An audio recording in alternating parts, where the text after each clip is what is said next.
संस्कृति की बातें।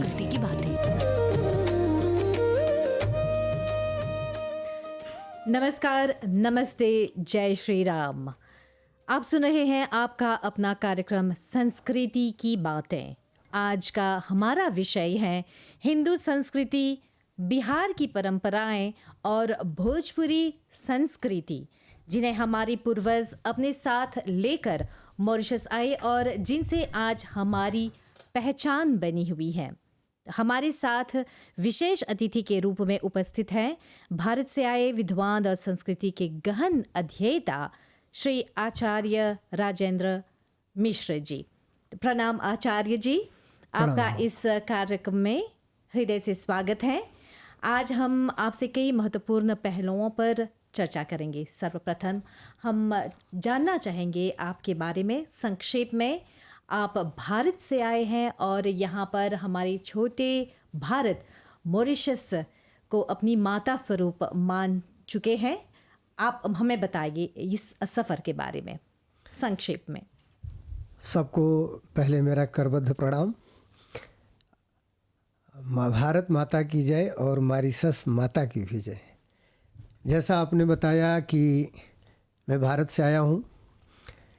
मैं आज से लगभग 21 साल पहले इस धरती पर पदार्पण किया। मैं भारत के उत्तर प्रदेश राज्य के गाजीपुर ज़िले का रहने वाला हूँ, जो वाराणसी के बगल में पड़ता है। और इस मॉरिशस धरती पर भी गाजीपुर ज़िले के बहुत ऐसे परिवार हैं जिनके पूर्वज वहाँ से आए हुए हैं। और ये धरती तो स्वर्ग है, क्योंकि इस धरती का जो निर्माण किया गया है, इसको निर्माण करने में हमारे और आपके जो पूर्वज आए भोजपुरी संस्कृति को लेकर के, और भोजपुरी संस्कृति का जो महक है ये कण कण में यहाँ विराजमान है। तो मैं यहाँ पे लगभग 21 साल से, जैसे मैंने बताया, और मैं PhD हूँ ज्योतिष, वास्तु और रत्न में। और यहाँ पर मैं इस समय रेन्यू मोरेल पेचिराफरे के शिवालय में आचार्य के रूप में कार्यरत हूँ। और ये देश तो अपने आप में ही सौंदर्य लिए हुए है, हिंद महासागर का सितारा है, और आप जैसे लोग जहाँ मौजूद हैं वहाँ आनंद ही आनंद है। तो भोजपुरी संस्कृति और बिहार की परंपराएं, जैसा कि आपने प्रश्न किया, संस्कृति की बातें इस कार्यक्रम का नाम ही है। तो एगो भोजपुरी में हमनी का बात कहल जाला कि कोस कोस पे बोली बुदले 7 कोस पर पानी। मतलब हर 3 किलोमीटर के बाद भारत में बोलियां बदल जाती हैं और हर 7 किलोमीटर पे पानी का स्वाद बदल जाता है। तो उसी स्वाद और मिठास की, संस्कृति की जो मधुरता है, उसको लेकर के हम लोग जहाँ भी गए हैं, चाहे मॉरिशस हो, सूरीनाम हो, ट्रिनिडाद हो, टोबैगो हो, फिजी हो, बोत्सवाना, मोजाम्बिक, या पूरी दुनिया में कहिए, जहाँ भी आप लोग हम लोग पहुँचे हैं, वहाँ अपनी संस्कृति को ज़रूर विस्तारित किए हैं। क्योंकि हम लोगों का पुरानिया संस्कार में सिखाए हैं कि जहाँ भी जाओ विस्तारवादी बनो। और हम लोग अपने संस्कृति को विस्तार सिर्फ करते हैं, यही नहीं करते हैं, हम लोगों की दिल को जीतते हैं। क्योंकि संस्कृति का विस्तार करने का हमारा मुख्य उद्देश्य होता है कि लोगों को जीतना, उनके दिल को जीतना। उनके दिमाग में तो रहेंगे ही, दिल को जीतेंगे, और जहाँ जाएंगे एक नया स्वर्ग बनाएंगे। इसी कामना के साथ हमारे पूर्वज यहाँ आए और मैं भी इसी कामना के साथ यहाँ आया हूँ। बहुत बहुत बढ़िया आपने बताया आचार्य जी। जैसे कि हमने बिहार के बारे में बात करते हैं, जहाँ भोजपुरी के बारे में बात करते हैं, जाते चला हमने तनी भोजपुरी ही के क्षेत्र में जाते हैं जा और भोजपुरी ही बतियाते हैं जा, ठीक बा। तो हमने के बतावा आचार्य जी कि बिहार के जो संस्कृति के मूल आत्मा है वो का है, एकर बारे में हमने के बतावा, हमने के श्रोता लोग कहते हैं। देखा, बिहार का मतलब होला घूमे फिरे का स्थान। नमो हुए ना कि हमको बोल जाना चले गो बिहार के आवल जा, मतलब घूम आवल जा। तो बिहार राज्य का जवन निर्माण भई रहे उस समय में, आज से नहीं भाई, वैदिक काल से लेकर के पौराणिक काल से लेकर के आज तक बिहार बा। तो बिहार के ज्ञान, तप, योग का केंद्र कहल गई हुए। आज आपके भी पता हुई कि आज भी जो दुनिया का सबसे प्राचीन विश्वविद्यालय नालंदा विश्वविद्यालय का अवशेष जौन आज भी मौजूद बा, वो कहाँ बाटे? बिहार में स्थित बा, नालंदा जगह पे। राजगीर, नालंदा, बोधगया, पाटलिपुत्र, मधुबनी जइबा जौन की मिथिलांचल कहल जाला। मिथिलांचल के बारे में बिहार में ऐसा कहल जाला कि मिथिला में मैथिली बोलल जाला, भगवान राम जी का ससुराल हुए वजूँ। तो मिथिला भाषा के रसगुल्ला कहल गए, इतना मीठापन ओमा होला, सुंदरता होला। खास करके हमनी का बात करी भोजपुरी क्षेत्र पर। भोजपुरी भाषा जौन बा भारत में पूर्वी उत्तर प्रदेश का 42 जिला और पश्चिमी बिहार का लगभग 18 जिला में भोजपुरी भाषा बोलल जाला। भोजपुरी शब्द का आविष्कार जौन हुए एगो भोजपुर जिला हुए, वहाँ से आयल हुए, भोजपुर से भोजपुरी बनल। और भोजपुरी बोले वालों का लगभग संख्या आज के दिन में भारत में 3-3.5 करोड़ आदमी बा जौन की भोजपुरी नियमित बोल रहा बा। अब भोजपुरी बलिया, छपरा, सिवान, सारण, सासाराम, भभुआ, ई बक्सर, ई बिहार के जिलन का हम आपको बताते हैं। ऐसे ही जब आप पश्चिमी उत्तर प्रदेश में व पूर्वी उत्तर प्रदेश में, तो आपके गाजीपुर, बलिया, आजमगढ़, गोरखपुर, मऊ, बनारस, बस्ती, ये कई सारे जिला बावन से जहाँ पर कि भोजपुरी भाषा बोलल जाला। भोजपुरी संस्कृति में आपके बहुत विस्तार बा एकर। हमनी का ना कह सकिला कि भोजपुरी खाली तनी में विस्तार बाटे। भोजपुरी में बहुत अच्छा साहित्य बा, भोजपुरी में बहुत बड़ा ज्ञान बा, भोजपुरी में एक से एक संकलन कल गई बा। एगो बहुत रोचक वाक्य आपके बताई भोजपुरी के बारे में। जब हमनी के देश आज़ाद भइल 1947 में, तो जौन भारत का प्रथम राष्ट्रपति भइलन देश का श्री राजेंद्र प्रसाद जी, वो आप ही के नाम पर, हमारे नाम पे हमारे पिताजी उन्हीं से प्रेरित होकर नाम डालन। अच्छा, राजेंद्र बहुत राय। बढ़िया। तो राजेंद्र प्रसाद जी जीरा दे एक ठे गाँव बा, वहाँ सिताब दियरा जीरा दे कर रहे वाला रहलन। तो भोजपुरी का बहुत सारा कलाकार जो फिल्मी दुनिया में रहलन जो उस समय बॉलीवुड में, उमा प्रमुख रूप से नाजिर हुसैन साहब रहलन।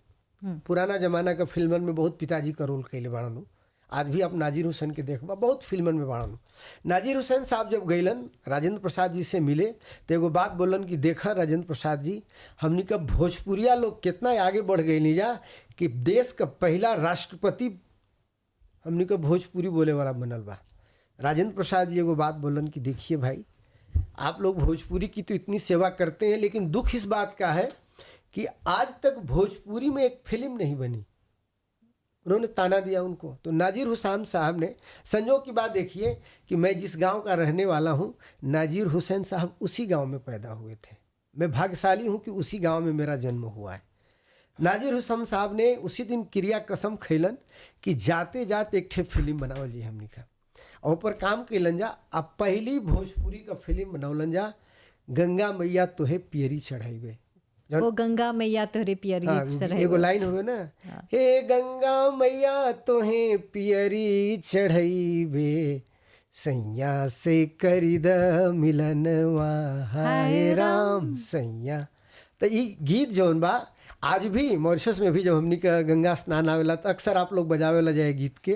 तो ये हमनी का बहुत एगो सोचे वाली बात हुए कि पहली फिल्म बनल भोजपुरी में, जौना में कि भोजपुरी फिल्म का तैयार करी कमसार फिल्म का निर्माण से। तो ऐसे हमनी का देखल जाए तो भोजपुरी संस्कृति में गीत गावे का परंपरा बा।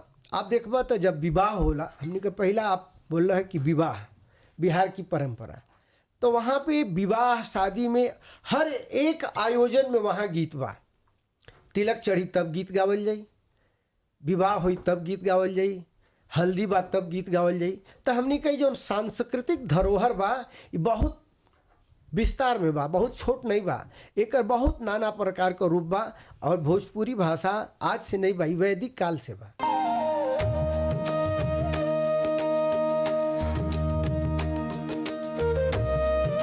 संस्कृति की बातें।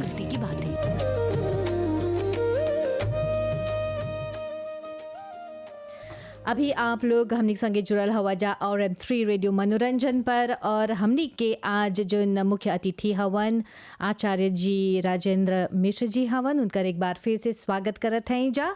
और आप लोग के बता देवत हैं जा कि आज के हमनी के विषय है हिंदू संस्कृति, बिहार की परंपराएं और भोजपुरी संस्कृति। तो जैसे कि ब्रेक से पहले हमनी के आचार्य जी बोलन कि बिहार देश में वहाँ पर नालंदा विश्वविद्यालय बात हमके बहुत गर्व महसूस होला ये बोले के कि नालंदा विश्वविद्यालय में हम गल हैं वहाँ पर। और वहाँ के जितना भी लोग इर्द गिर्द में वहाँ पर जोन गांव बसल बा, वहाँ के लोग हमके बोलन कि जोन अवशेष रह गल बा नालंदा विश्वविद्यालय के, ओकर 3/4 मिट्टी के नीचे चल गल बा और जोन लौकेला उ खाली 1/3 रह गल बा। और ई भी बतैलन जा कि हजारन गो पुस्तक रहल वहाँ पर, बहुत बहुत बहुत असंख्य पुस्तक रहल वहाँ पर। और अंग्रेज़ के ज़माना में वहाँ पर आग लगा देवल कर रहल और 3 महीना तक वहाँ पर वो भीषण आग जारी रहल। एमे आपके नया जानकारी देव हम कि अंग्रेजन से भी पहले वहाँ आग लगावल गई रहे। जब मोहम्मद गजनवी गोरी आक्रमण कैलन से भारत पर, तब उन्हीं के एक ठे ई रहे मन में कि जौन भारत के ज्ञान का धरती कहल जाला, संस्कृति का धरती कहल जाला। काहे से कि एगो कहावत हुए हमनी के पुरखा लोग सुनावेलन जा, ऋषि मुनि लोग भी कहले बाड़न जा कि जब पूरी दुनिया में अभी आदमी का पास ज्ञान नहीं रहे तो भारतवर्ष में, आर्यावर्त में आर्यपुत्र लोग चाँद क दूरी हमनी के वेद लिख लेले रहनी चाह। तो वेद में पूरा विज्ञान छुपल बा। उमा अब आवेला बात, आप नालंदा का बात कहल ह, तो नालंदा में उस समय का लाइब्रेरी में जो उनकर पुस्तकालय रहे, उमा 25,000 पुस्तक रहलन सा। और जब आग लगावल गई रहे उमा, तो वो आग अनवरत लगभग 7 बरिस तक जल रहे। 7 बरिस आग जलते रहल, फिर भी ओकर आग का तब कम नहीं भइल। तब जाके कैसे हम बुझल।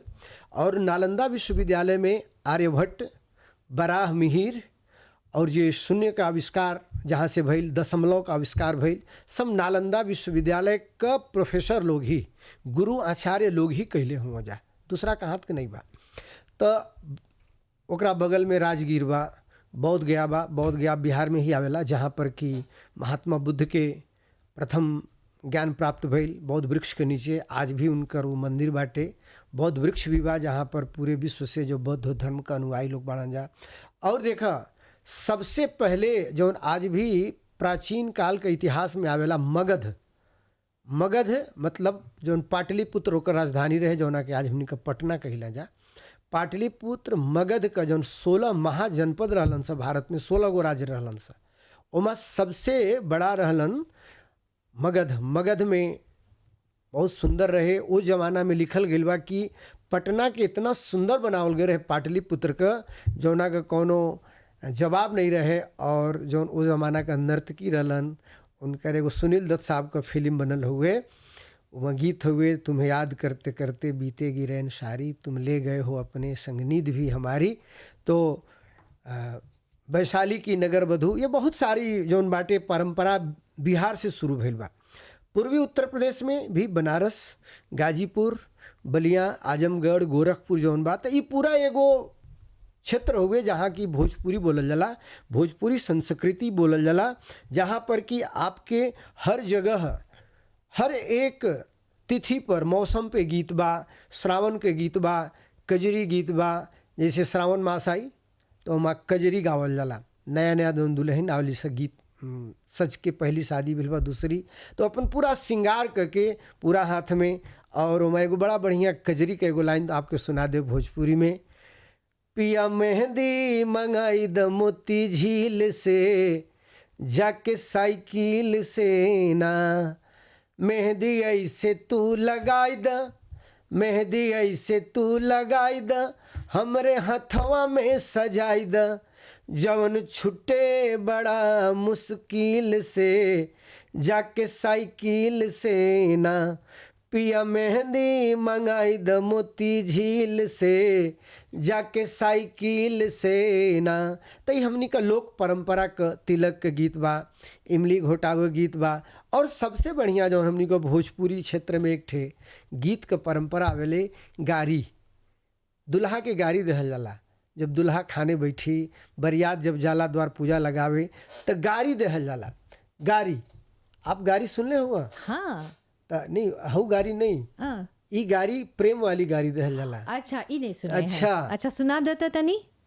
एक ठे बड़ा बढ़िया गीत मिलेला। हाँ। हंसी हंसी के पूछेली जनकपुर के नारी, बता द बबुआ लोगवा देत काहे गारी, बता द बबुआ। राम जी को गाली दे रही हैं। अच्छा, गाली। हाँ, अच्छा। कहते हैं कि कौन जतन कैले राजा दशरथ जी, कौने जतन कैले राजा दशरथ जी, अरे खीर खा के पैदा भैले 4 गो लड़का। हाँ। कुंवर कैसे लड़के? वहाँ की औरतें कहती हैं कि अरे भैया राम जी खा रहे हैं, कह रहे हैं, लक्ष्मण जी क्रोधित हो रहे हैं, कह रहे हैं भैया गाली दे रही हैं सब क्या? ये तो कह रहे हैं कि, तो लड़कियां क्या गाली दे रही थी कि अरे भाई अवध की कौन सी परंपरा है कि खीर खा के बच्चा पैदा हो जाता है? ये तो सुनने की बात। तो हमनी के भोजपुरी परंपरा संस्कृति में गाली भी बड़ा एगो प्रेम हुए कि गोपाल गारी कहल जाला। आ जौना गाँव में गारी ना दियाला ना, बरियात नाराज होके जाले, काहे बोले आदमी के गाँव में लेकिन के गाली नहीं गावेला। तो ये प्रेम की गालियाँ हैं। अच्छा। हमारे यहाँ हर मौसम की गीत हैं, इस पे फिर कभी हम लोग बात करेंगे। हाँ जी। हर राग पे गीत है, हर मौसम पे गीत है, फसल काटने की गीत है। और एक बात बताऊं आपको, हर एक जात की भी गीत है। अच्छा। आप हमनी का मॉरिशस में भी सुनी ला जा कि जाता पहले पिसल जात रहल है। हाँ। ओखर मुसर से धान चाउर कुटल जी, इसकी भी गीत है, परंपरा गीत है। दिवाली की गीत है, छठ का गीत है। अभी तो छठ पर्व हमने किया, मेरे घर पे भी हुआ था, छठ का भी गीत है। तो इस तरह से हमारी ये भोजपुरी संस्कृति जो है बड़ी ही समृद्ध है, इसमें बहुत समृद्ध है, इसका अंत नहीं है कोई, जैसे समुद्र के जल का कोई अंत नहीं है। इसी तरह से हमारी इस भोजपुरी संस्कृति और गीतों का और परंपराओं का भी कोई अंत नहीं है। जी। तब जैसे कि आप बतावत वजह कि हमनी के जो भोजपुरी बहुत ही समृद्ध है, तो आचार्य जी हमनी के जो पुरखन लोग हवन जा, वो लोग 1830 से लगभग 1900 के बीच के बिहार और पूर्वी उत्तर प्रदेश से मॉरिशस के ओर प्रस्थान हो रहलन जा, आ रहलन जा मॉरिशस में। तो उनकर लगे उतना मतलब कि साधन नहीं रहल, भौतिक साधन ना रहल, फिर भी वो लोग हमनी अपना अपन संगे अपन भाषा, अपन संस्कृति, अपन संस्कार, अपन पूजा पद्धति लेकर आ रहलन जा। तो हमनी के छोटा लोग जन हवन जा, जुड़ल हवन जा और एंथ्री के माध्यम से वो लोग जाने खोजत वन जा कि ई सांस्कृतिक विरासत समुद्र पार आकर कैसे जीवित रह गल बा। बहुत बढ़िया। कोनो कारण है कि अभी भी जीवित है? देखा, बहुत बढ़िया आपको प्रश्न बा। बहुत छोट पे जब हम रही, बहुत छोट रहनी, कक्षा 1 में पढ़त रहनी या 2 में, तो हमनी का माता पिताजी चाहे गांव में सभी के बतावे कि हमनी का बहुत पुरनिया गायब हो गईलन। अब बताओ दिलन जा। हाँ, माताजी बताओ अच्छा। कि हमारा घर से 5 गो पुरनिया लोग गईलन जा, उ लौटलन जाना, हमारे दादाजी माताजी के बतावत रहलन। तो हम सोची कि पुरनिया गईल कहाँ? तो वो समय ही होके कि जंगल में बाघ खा गलस, शेर खा गलस। लेकिन बचपन में जब हमनी का रन जा, तो एगो बात हमनी के बतावल जाओ, आप भी शायद सुनले हुए, लकड़ सुंघवा। हाँ, सुनल बा, सब सुनले हुए लकड़ सुंघवा। तो ई ओके, जब गर्मी के छुट्टी में, गर्मी के जब समय आवे, तो हमनी के माताजी लोग घर से बाहर नहीं निकले दस। काहे बोलस जा कि घर से बाहर जइबा, बहुत धूप बा, गर्मी बा, सुनसान बा, तो लकड़ सुंघवा आई आ तोके लेके भाग जाई। ई लकड़ सुंघवा है का? अब ये लकड़ सुंघवा पे हम ये बहुत अच्छा एगो हम आपके बात बताओ जाते नहीं। लकड़ सुंघवा ऊ रहे जौन अंग्रेज लोग का एजेंट रहलन जा। आप 1830 का बात की है ना, उस समय अंग्रेज लोग का एजेंट लोग जो कलकत्ता से पूर्वी उत्तर प्रदेश बिहार का गर्मी में स्कूल बंद हो जा, सब खेती बाड़ी से आराम करे, बहुत गर्मी 49 टेम्परेचर हो जाला वहाँ। तो ये लकड़ सुंघवा लोग एजेंट लोग आवस जा, आ जेकर लइका छोट बाड़न सा, केहू का घर में औरत बाड़न जा, महिला लोग, वो लोग के फुसला फुसला के, मतलब अपना बात में बहला करके, उल्टा सीधा बात बता के, लालच दिखा के, भ्रमा के, भ्रम में डाल के वो लोग के कलकत्ता लेके चल जात रहलन जा। काहे कि गरीबी में जीवत हलन गरीबी में जियत रहलन नहीं, दू गो बात रहे। हाँ। जे गरीब रहे उहो आइल बा आ बहुत अमीर भी आइल बा। ऐसा नहीं बा कि खाली गरीबी आइल बा ओजू, ऐसा लालच की बला रहल लालच ना।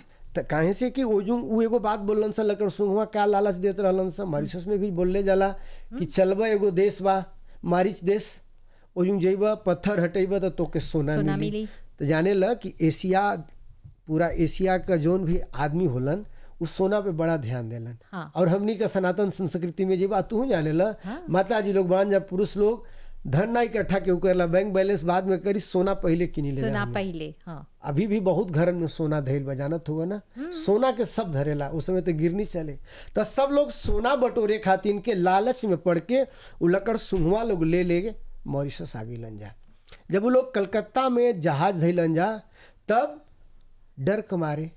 अच्छा एगो नया बात बताए तो कि जैसे मॉरिशस में जब हम अली 21 साल पहले, तो एजू हम सिग्नेचर पूछी, सरनेम फलाना का, जैसे आप बाड़ा खेदना बाड़ा, केहू गोपाल बा, कोई मथुरा बा, कोई अयोध्या बा। हम बोले ये कैसे हो गई? तो जेकर जौन नाम रहे तो ओकर, जैसे सिंह बा, पाणे बा, मिश्र बा, यादव बा, ओकर सरनेम हटा दिलन से। कहाँ से कुछ लोग जानते रहन जा कि वो जो जाके जात पात का शायद झगड़ा करी हैं जा, तो वो लोग सरनेम हटा दिलन जा। अब जे तोरा जिसे परदादा आयल हो ना, उनका नाम खेदना रहल हो, उनका नाम अब एजू सरनेम बन गई। और बेचारा गरीबी में आयल एजू कुछ तो ले ले बाना, जब यहाँ आयल तो एजू कुछ ना बा। तो जाने ला ना, जब विदेश में हमनी के निकली ना जा, जब घरे रही ना जा, तो अपना घर का महत्व हमनी के नहीं समझी ना जा। घर का मुर्गी दाल बराबर बोलल जाला। हाँ। लेकिन जब उहे हमनी के बाहर निकली ना जा, तब बहुत याद आवेला अपन संस्कृति, अपन परंपरा, अपन माई, अपन भाई, अपन बाप, भाई बहन सब उहे भइल। जब वो लोग अइलन जाए देश में, तब वो लोग के सब कुछ याद आवे लागल का, देश, नगर, गांव, भाई, बहन। लेकिन का हो गई रहे, जब हमनी के यूँ पहुँचलन जब पूर्वज लोग, तो सब कुछ के छोड़ के आई रहलन जा। एगो हम ए पर बहुत बढ़िया कविता लिखले हैं, विदेशिया, बहुत सुंदर विदेशिया धुन पे फिल्म भी बनल बा भोजपुरी में।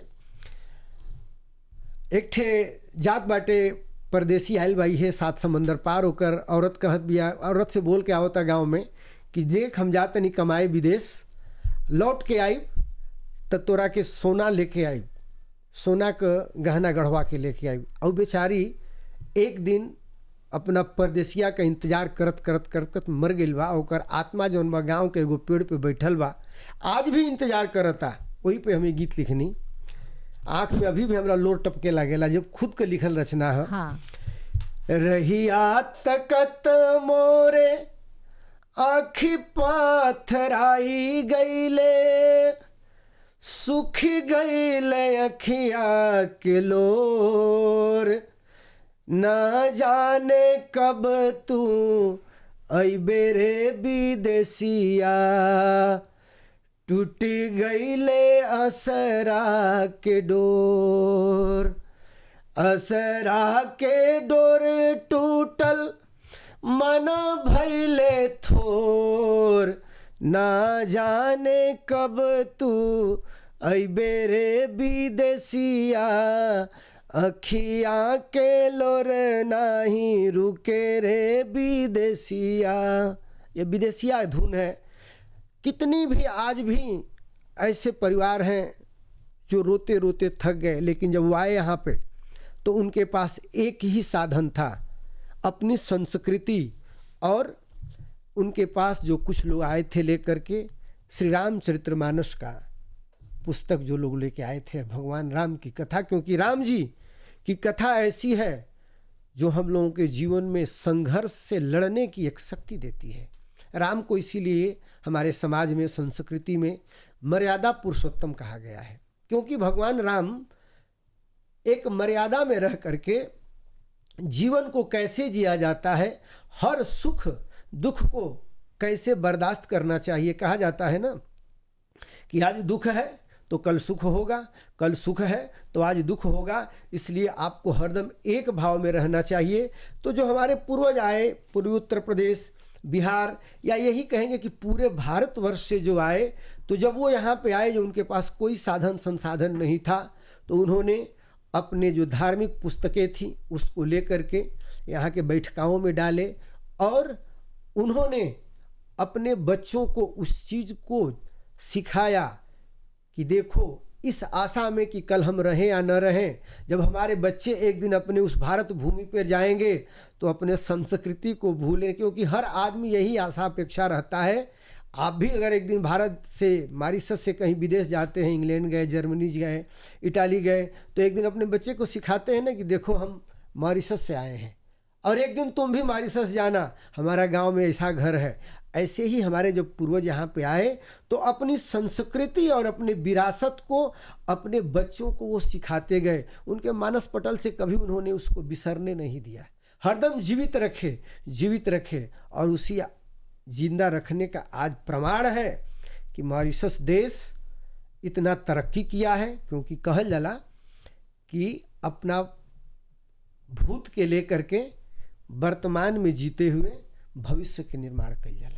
हाँ, एक हाथे जैसे कि संस्कार के बारे में बात करत हव, हमर देखे में जैसे बहुत ही बढ़िया गुढ़ बात बतियात हव। इसी प्रकार से हमने दिक्कत है जा, जब हमने के दादा पर दादा बुल्लन जा कि लड़का लोग के छात अपन चहला अपन संस्कार रखे के, ई वजह से हमर देखे में कि आज भी बहुत लोग जब भारत जाते हैं तो कहते हैं कि अरे ये तो मॉरिशस की तरह है, और जब भारत से लोग मॉरिशस आते हैं तो कहते हैं कि ये तो छोटा भारत है, बराबर है, खान पान से लेकर पहनावा से लेकर पूजा पाठ, जो भी संस्कार वे लोग देखते हैं यहाँ मॉरिशस में, या मॉरिशस से जब भारत जाते हैं वे लोग दिखते हैं, तो एक समानता रहती है। तो यही समानता कौन लेकर आया है यहाँ पे, तो वो है हमारे पूर्वज।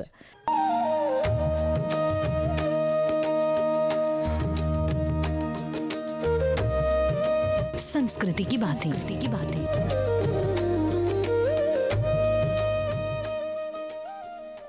रेडियो मनोरंजन RM3 के माध्यम से आप हम सब से जुड़े हुए हैं, और हम लेकर आए हैं संस्कृति की बातें, और मंच पे उपस्थित हैं आचार्य राजेंद्र मिश्र जी, और हम बात कर रहे हैं संस्कृति के विषय पर मुख्यतः।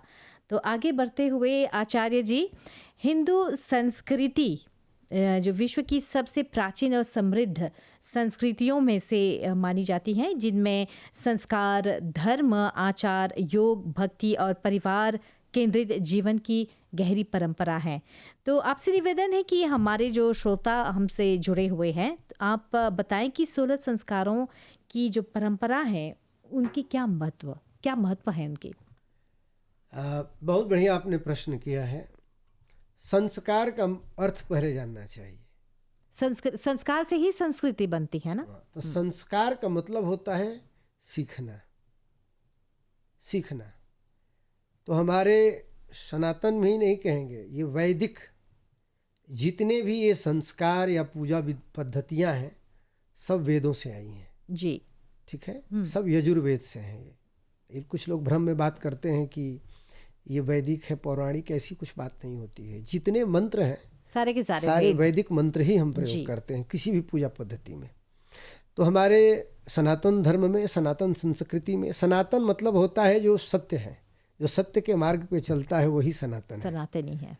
हमारे सनातन में हिंसा का कहीं महत्व नहीं दिया गया है, झूठ का नहीं महत्व दिया गया है। जो सत्य के मार्ग पर चलते हुए सेवा का भाव रखे, नर सेवा नारायण सेवा का भाव लेके चलता है, वही सनातन है, वही संस्कृति है। तो संस्कार में बताया गया है कि हमारे पुंसवन संस्कार, जो गर्भधारण संस्कार से लेकर के अंतिम संस्कार जिसको बोलते हैं, मृत्यु संस्कार में भी आता है उसको, श्राद्ध जिसको कहते हैं, श्राद्ध संस्कार, 16 संस्कार बताए गए जी। इसमें प्रमुख संस्कारों में आता है, जैसे बच्चा गर्भ में आता है, माँ के गर्भधारण, पुंसवन, उसके बाद जो है शुद्धिकरण जब होता है, जिसको आमतौर पे हम लोग भोजपुरी भाषा में छुतका वगैरह कहते हैं, शुद्धिकरण होता है। उसके बाद नामकरण में आते हैं, नाम रखा गया बच्चे का। फिर 6 महीने के बाद अन्नप्राशन, जिसको अन्न ग्रहण संस्कार कहा जाता है। अच्छा, एक विशेषता बताऊंगा, अन्न ग्रहण संस्कार तो मैं देखता हूँ यहाँ पे लोग सामान्यतया खिला देते हैं, जी। अन्न ग्रहण संस्कार में दादाजी को ही अपने बच्चे को खिलाना चाहिए। अच्छा, इसमें एक भोजपुरी संस्कृति की बड़ी अच्छी आपको श्रोताओं को भी बात बताऊंगा जी। बच्चे को अन्न ग्रहण संस्कार के दिन सामान्यतया मॉरिशस में मैं देखता हूँ कि खीर खिलाते हैं लोग या कुछ भी, मधु कुछ नहीं, उस दिन दाल पूरी बनाई जाती है। अब ये दाल पूरी की संस्कृति भोजपुरी से यहाँ पे आई है। भारत में जब जइबा आप जो भोजपुरी बोले वाला क्षेत्र में जइबा, हाँ। तो कोनो भी शुभ काम में, तीज बा, त्योहार बा, दाल पूरी जरूर पाकेला। और जब हम मॉरिशस अली पहली बेर तो हमके और कुछ नहीं लौकल, दाल पूरी जब लौकल यहाँ पे तो बड़ा दिल गदगद हुए, चलो भाई मॉरिशस में दाल पूरी बेचात बा। जुड़ाव लोग गल, हाँ, वो अपन एगो लगल कि नहीं ये हमारी चीज हो गए, अपन हो गए, हाँ। कहीं से गैर नहीं बा। हाँ। तो जिस दिन अन्नप्राशन संस्कार होता है, बच्चे को दादाजी अगर चांदी की कटोरी होती है उसमें थोड़ा खीर, चांदी के चम्मच से और थोड़ा सा दाल पूरी अन्न ग्रहण 6 महीना के लड़का के, हाँ, तन्नी से ओकरा मुंह में एगो टुंगा के बोले चटावल नहीं जला, हाँ। हाँ, ओके चटौला देखा। एक अन्न ग्रहण संस्कार के अन्नप्राशन के भोजपुरी में चटौना बोहल जाला, चटौना, हाँ, दादाजी चटा देलन। ये बहुत सुंदर एगो बात बोल रहा, एक चटौना, बहुत पहला हला सुनत है चटौना। अब हमारे घर लड़का जब होला, हमारी भी 2 बच्चियां हुई, हाँ। तो हमारी बच्चियां तो यहाँ पे थी, हमारी माताजी ने बोला फोन करके, चटौना कैला है कि ना 6वां महीना में? अच्छा। तो बोली नहीं माताजी चटौना हो गई। कैसे करौला? हम कहीं बगल में बूढ़ा दादाजी से बोला के करा देनी। तो ई कौन कारण है कर पीछे हमनी के बतावे सक बच्चा कि काहे दादाजी के हाथ ही से चटौना होला? देखा कारण ये होला, दादाजी घर का सबसे बड़ा बुजुर्ग बाड़न, एगो इस सम्मान देहल गया। और एगो बात हुए, एगो भोजपुरी में कहावत कहल जाला, बाढ़े पूत पिता के धर में और रोटी उपजे अपने कर में। मतलब पुत्र की वृद्धि अपने पिता के कर्मों से होती है। अच्छा। तो आपके पिता ने इतने बढ़िया कर्म किए, हम उनको धन्यवाद देते हैं दादाजी के, हे मेरे पिताजी ने, आपने इतने सुंदर कर्म किए, आपके कर्म से इतनी बढ़िया मैं नौकरी पाया, आपके आशीर्वाद से ही मैं अपने वैवाहिक जीवन में पत्नी आई सुंदर, और आप दोनों के आशीर्वाद से इस घर में एक पुत्र रत्न या पुत्री रत्न प्राप्त हुआ है। इसमें कोई लड़का लड़की की बात नहीं है, हमारे लिए सब बराबर है, संतान अपने हैं, चाहे वो लड़का हो या लड़की, कोई इसमें असमानता नहीं है जी। ये तो लोगों ने बनाया है, ये तो स्वार्थी लोगों ने नहीं, कुछ स्वार्थी तत्व ने बना दिया, जिनके अंदर दिमाग में 2 तरह की दांत है, उनके चश्मे का 2 नंबर है जी, वो लोगों ने बना दिया। नहीं तो ऐसी कुछ बात नहीं है।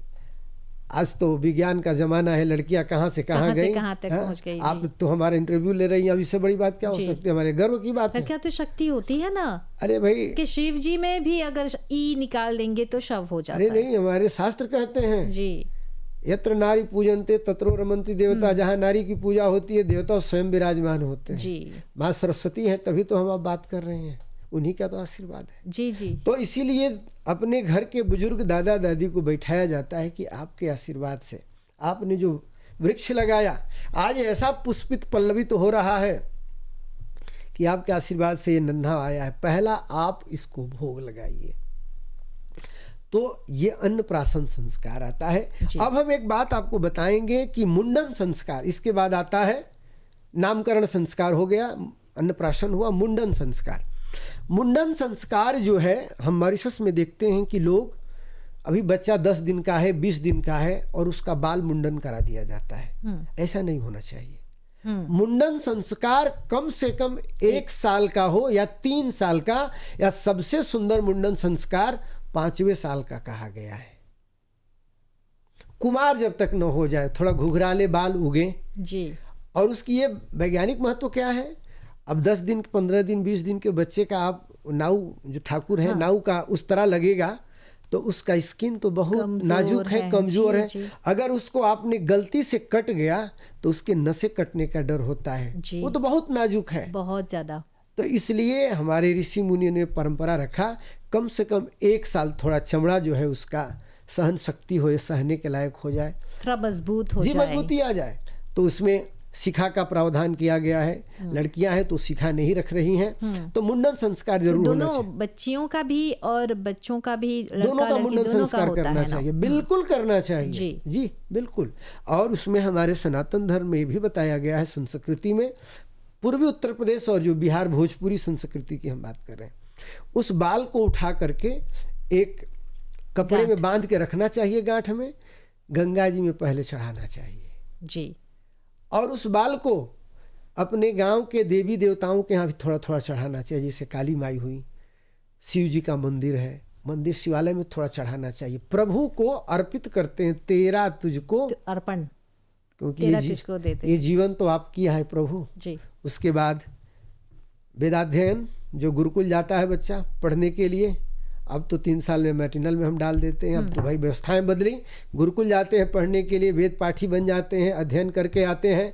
उसके बाद जीविकोपार्जन के लिए हम अब नौकरी करने जाते हैं, उस समय भी संस्कार होता है।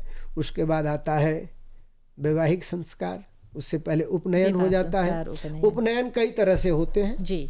कहीं कहीं पे 5वें वर्ष में ही उपनयन हो जाता है, लेकिन जब आप भारत में जाएंगे तो कुछ जगहों पे शादी से 2 दिन पहले उपनयन होता है, तो उपनयन संस्कार। और उसके बाद जो संस्कार बचते हैं उसका बहुत ज़्यादा महत्व नहीं रह जाता है, क्योंकि शादी के बाद बहुत सारे संस्कारों को हम दरकिनार कर देते हैं। फिर अंत संस्कार, जिसको श्राद्ध में हम आ जाते हैं, अंत्येष्टि तो अंत में सबको जाना है। तो ये संस्कार पद्धति जो है, विधि, ये लगभग 16 है, लगभग नहीं है 16 ही है, 16 संस्कार कहा ही गया है।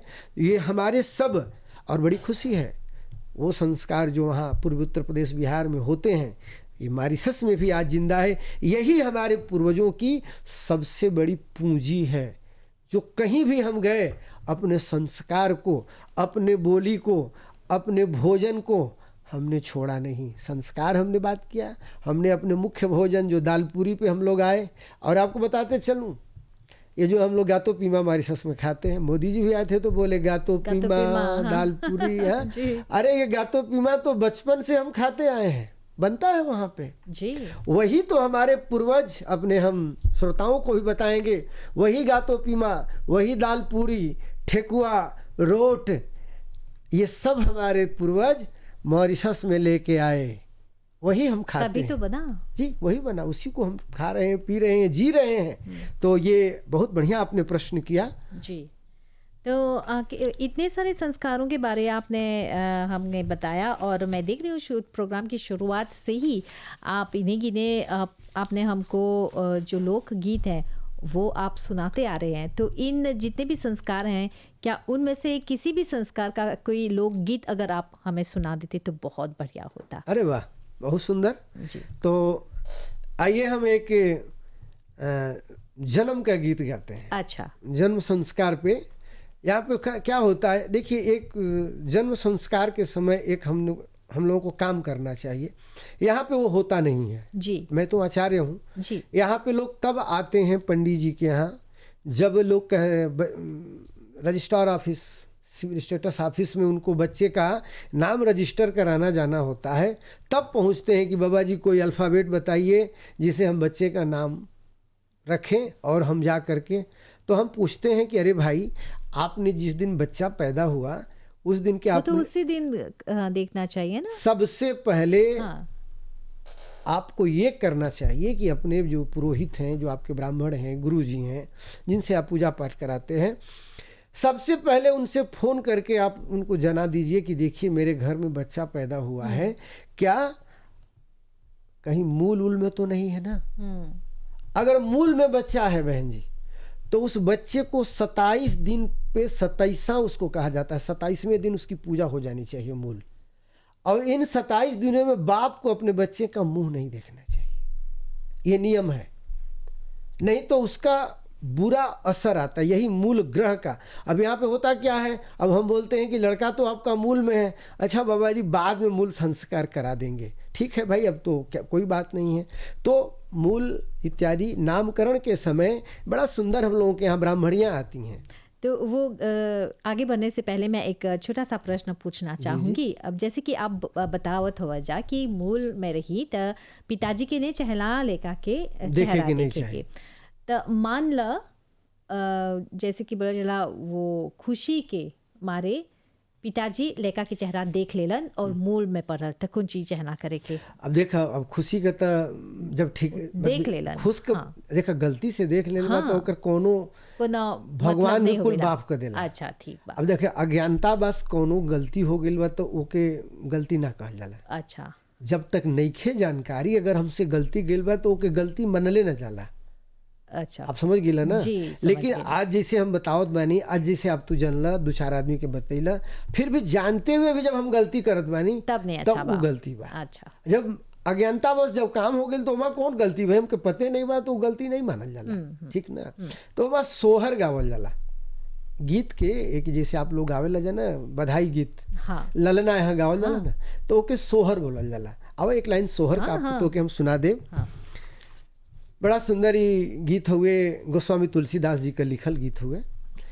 कहवा ले आवे पांचों पंडवा त कहा ले नारद मुनि हो, ललना कहवा ले आवे भगवान महलिया उठे सोहर हो। तब पुरु बोले आवे पांचों पंडवा त पश्चिम ले नारद मुनि हो, ललना उत्तर ले आवे भगवान महलिया उठे सोहर हो। भक्त कहता है काई खियबे पांचों पंडवा त काई नारद मुनि हो, ललना काई खियबे भगवान महलिया उठे सोहर हो। भक्त कहता है भगवान को धन्यवाद दे रहे हैं कि लड़का हुआ है, तब पुड़िया खियबे पांचों पंडवा त दहिया नारद मुनि हो, ललना खिरिया खियबे भगवान महलिया उठे सोहर हो। इसीलिए हम कहली है ना कि जब चटौना होला तो लड़का के खीर खियावे के चाहिए। अच्छा। चटावल जाला ना। हाँ। खाई तो ना हो, अभी तो नन्ही को बच्चा बा तो ओके चटा दे जाला, ऐसे चटौना हो गई। चटौना हो गया। बहुत बढ़िया बढ़िया लोकगीत जाने ला और हमने के श्रोता के सुनावत, जहाँ हमके बहुत यकीन बा कि हमने के जितना भी श्रोता लोग हमने के संगे जुड़ल हवन जा तो ये सब गीत के निमन से ध्यान से सुनत हवन जा। जी ये कुल पारंपरिक गीत हवन जा। असल ऐसन ऐसन कम से कम हमारा पास 10,000 गीत के कलेक्शन बा। पारंपरिक कुल रचना हुआ से हमने के नहीं लिख लें जा, हमने के पुरनिया लोग आवत आइल बन जा। आई कहीं किताब में नहीं बा, हम हूँ सुनत आइल बनी गाँव में, सुनत सुनत सुनत सुनत सुनत दिमाग में कंठस्थ हो गई बा। हमने के लगे खाली 5 मिनट बा, एगो अंतिम जो संदेश देवे खोजत हुआ जा हमने के जितना भी श्रोता लोग जुड़ल हवन जा। आप बहुत बढ़िया बात बोल रहा। हमने का एक ठे ये संदेश हम देव कि देखा आजकल जौन हमने का लइका बाड़न जा, लइका फैका लोग बाड़न जा, ये थोड़ा पाश्चात्य संस्कृति की तरफ जा रहल बाड़न जा। देखा हम नहीं कहिला कि हमने के जौन दुनिया में परिवर्तन होत बा ज्ञान विज्ञान के द्वारा, जौन विज्ञान बनल बा एक सीखे के ही बनावल गई बा, वैज्ञानिक चीज सीखे के चाहिए। लेकिन हमने के सब कुछ सीखते हुए अपना जौन पुरनिया लोग का पुरखा लोग का जौन बनावल परंपरा बा वो के कबो भुलाए के ना चाहिए। काहे से कि जाने ला ना एक ठे हमने का लिखल हुए, जो भरा नहीं है भाव में बहती जिसमें रसधार नहीं, वह हृदय नहीं है पत्थर है जिसमें स्वदेश का प्यार नहीं।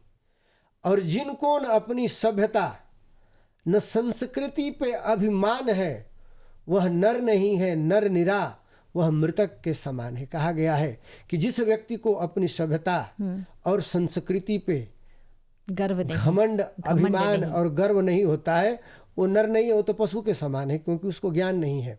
तो हमनी के ये जो पुरनिया लोग आके मॉरिशस में चाहे इंडियन डायस्पोरा के जितना देश बाड़न सा, जहाँ जहाँ गई बाड़न जा, जो नैतिक मूल्य सांस्कृतिक मूल्य के स्थापित कैले बाड़न जा, एक के हमनी कई जिम्मेवारी बनेला। जैसे कि आप हमनी के बानी जा कि अपना लड़का के एगो घर बना के देले बानी जा ना कि देख बाबू हई घर बना के देते हैं तू ये घर में रही है, लेकिन एगो बात सिखा के जाई ना जा, हई घर एगो बा एक एक काल दूगो करके जाई है। तो हमनी का जिम्मेवारिया बनेला कि अपना लड़कवन के बचवन के सिखा के जाइल जाओ कि हई संस्कृति के एमा चार चाँद लगई है, एमा कबो कमोई नहीं आवे दी है, नहीं तो हमनी का हई जौन बा ना सपना टूट जाए। लेकिन हमनी का ऐसा सोची ला जाए, लेकिन एगो बात सोचे के चाहेला इस संस्कृति कबो ख़त्म ना हो सकेले। हाँ, कभी कभी कमज़ोर ऐसा लागी कि कमज़ोर हो रहल बा, लेकिन कबो ख़त्म ना हो और मजबूती से आगे बढ़ी। हम देखा तनी रोज मजबूती आ रहल बा। आ काहे ना जब ऐसन ऐसन कार्यकर्ता लोग बाड़न जा, हमनी के ऐसन ऐसन समाज सेवी लोग बाड़न जा, कवि लोग बाड़न जा, तो आज के बात के हमनी के इतने पे विराम देहल जाई। बहुत धन्यवाद। बहुत बहुत बहुत ज़्यादा धन्यवाद आचार्य राजेंद्र मिश्र जी। मैं क्षमा चाहती हूँ, राजेंद्र मिश्र जी हमारे साथ जुड़े हुए हैं और इन्होंने बहुत ही बढ़िया संस्कार संस्कृति के बारे में हमें काफ़ी कुछ जानकारियाँ प्रदान की। लोकगीत भी इस कार्यक्रम के माध्यम से आप लोगों को सुनाया। तो इसी के साथ आज का हमारा कार्यक्रम समाप्त होता है। यही है संस्कृति की बातें। तो हम आचार्य जी को धन्यवाद समर्पित करते हुए उनको और एक कार्यक्रम के लिए ज़रूर आमंत्रित करेंगे। धन्यवाद, नमस्ते।